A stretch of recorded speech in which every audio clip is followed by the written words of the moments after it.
still on? Oh, we're getting it now. What do you know about dead horses? Right when I walked out of your office, actually. What was that? My editor calls and says, I need news. It's like, what do you know about dead horses? It's like I don't know. I always find that the funny request of the editor. Let me make something up for you. Okay, I'll come on. I probably shouldn't say just things with the internet on.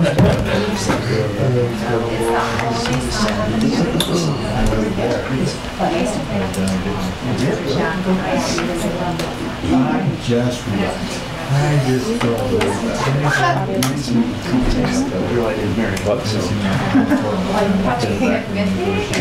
great memory, but you only go so far. It's the Gurkey mic. It is the Gurkey mic, actually.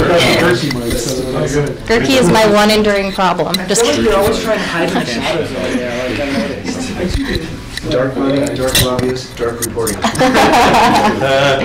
Yeah, said, hey. This way nobody can see the faces. When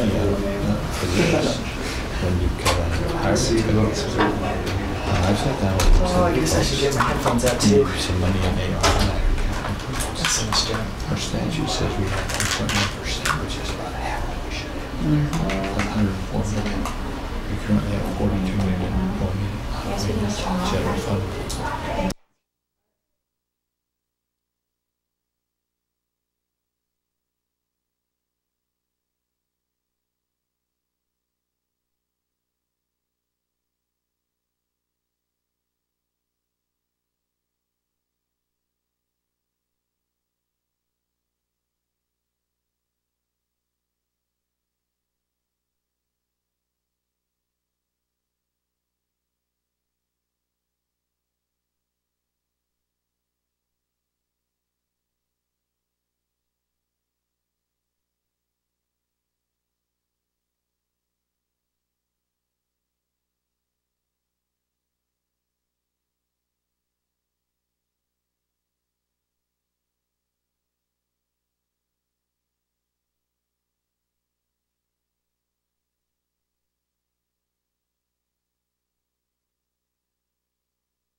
All right, you're on.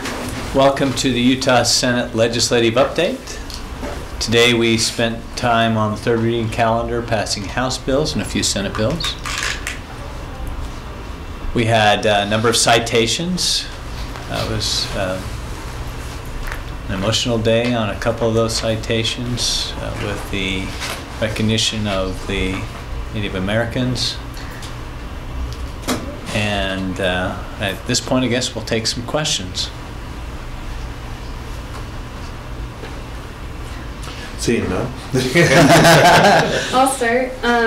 Education is often described as a priority for your legislation.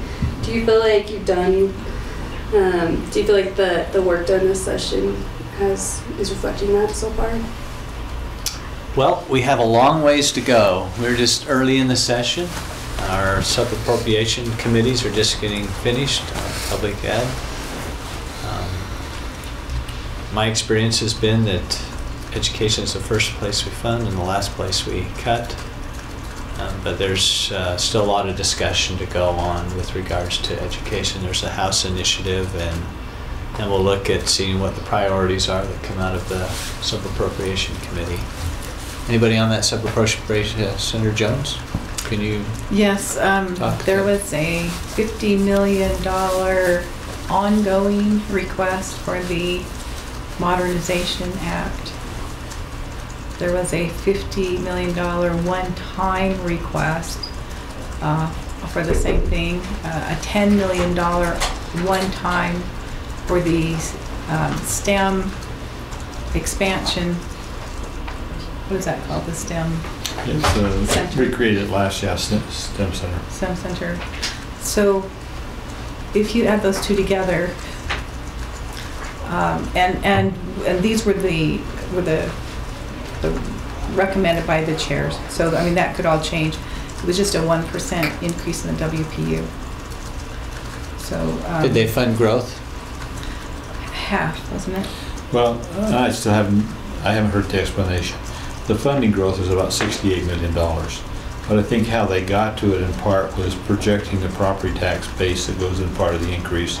And there was something else. So I think they only actually appropriated $35 million in the committee to do it. But I took it to understand, I haven't sat down with the staff, exactly explained to me that covers the agreed to growth amount.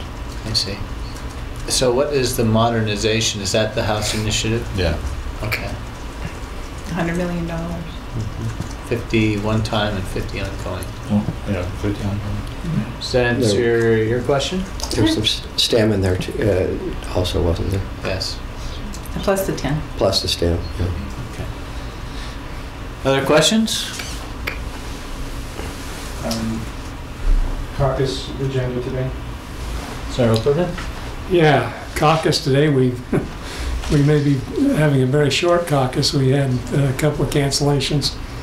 We were going to talk about Senator Reed's bill today, an ethics revision bill he has. He's ill and left and is off the hill. So we're going to probably be talking mostly today. Most of the time we'll be talking about education issues and how all of these proposals kind of fit. So that's going to be the main thrust. Do you have a caucus agenda, Senator Jones? Do you know? I'm sorry, I don't know what it is, but it's always Okay. open, so you can find out. Okay, there you I go. attended a couple times on President. I know. Is there a correlation between that? Yeah. Interesting. If I remember right, the speaker said yesterday that she was meeting with some senators to discuss her education initiative. Hopes to have it available by the end of the week. Are you getting a clearer idea as Senate leaders of what she's looking for and what it will entail? Senator Adams has been on that team. You want to address that? Okay, just one more time.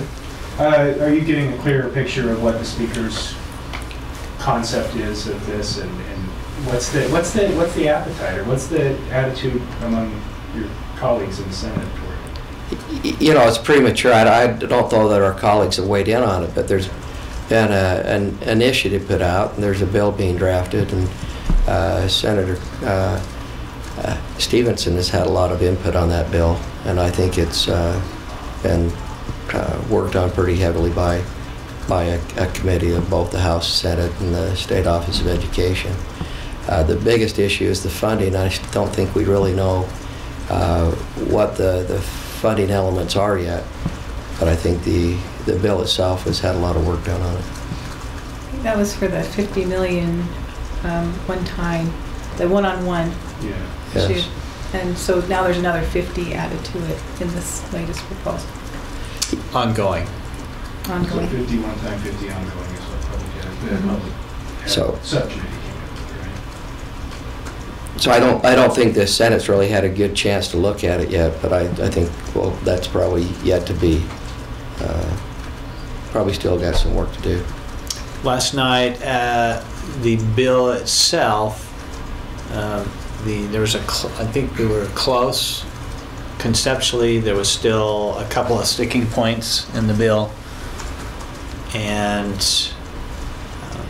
so as far as a digital learning type of initiative, I think we've got a fairly good bill. Still needs some work, but the question is how much of that is going to be funded. My understanding of the bill is it's scalable, and so there'll be a lot of flexibility on how we can fund it at the end of the day. The concept is, I think, extremely sound. You know, we talk about education funding, and we all know we have the lowest per pupil spending in Utah in the nation, but we're one of the top in the top 10 as far as percent of budget. So we have a commitment, and the legislature's always been committed to fund education, something that we've always done and we try to do. Because of our high birth rate, we have that low per pupil number. And one of the solutions is technology. It's not the only solution, but it's surely one of them. And so the premise behind the bill, I think, is sound. I think it's something we need to look at, and it's probably something that you know, we need to spend some time on this session. So we probably will. And Senator Jones is, I know this has been a passion for her also. She got a bill that's sitting on the second reading calendar. It would increase funding for education. Mm-hmm. Yes, for substitute Senate Bill 118, we would allow 2 exemptions on the state side of the income tax as an exemption. It would bring in $267 million ongoing new money that would be distributed similar to the SITLA monies, but not commingled. So the local decision making, and then you have the oversight by the local elected school board. It's quite significant money, but it basically funds the school improvement plans. And it would make a huge difference in building communities and bringing in new jobs in the state, throughout the whole state, and really investing in our teachers and teachers' aides and reading specialists and so forth, really trying to move the needle at the local level. Thank you. Any other questions? Okay, thank you very much. Thank you.